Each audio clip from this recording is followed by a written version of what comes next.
verdad estas asambleas de las hermandades, en este caso, de nuestro Padre Jesús caído, son en realidad distintos capítulos. No se cierra ninguna asamblea, se cierra el capítulo, pero van a continuar ustedes en Zamora. Y hay que felicitar a Zamora por haberse dado, pero sobre todo felicitarles a ustedes, porque no saben la de cosas bonitas que van a ver ustedes en Zamora. Como saben, es una de la Semana Santa, pues, pero ciertamente las de España pues es una esencia completamente distinta, pero saben ustedes que siempre se trata del Evangelio en un sitio, pues el Evangelio se baila por, no sé, por distinta música y en otras no, y él, sobre todo en Zamora, el Evangelio se lee en silencio. Vean ustedes qué silencios más sobrecogedores.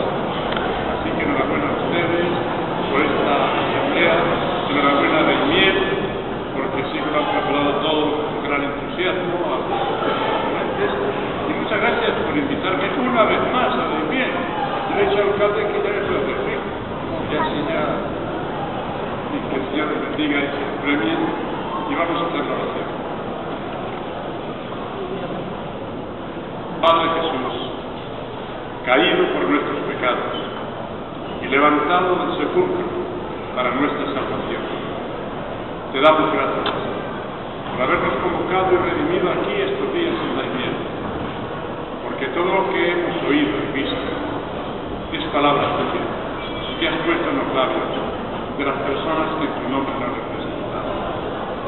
Te damos gracias porque tu caída nos ha levantado a nosotros y ha sido tu mano la que nos ayuda para levantar a nuestros.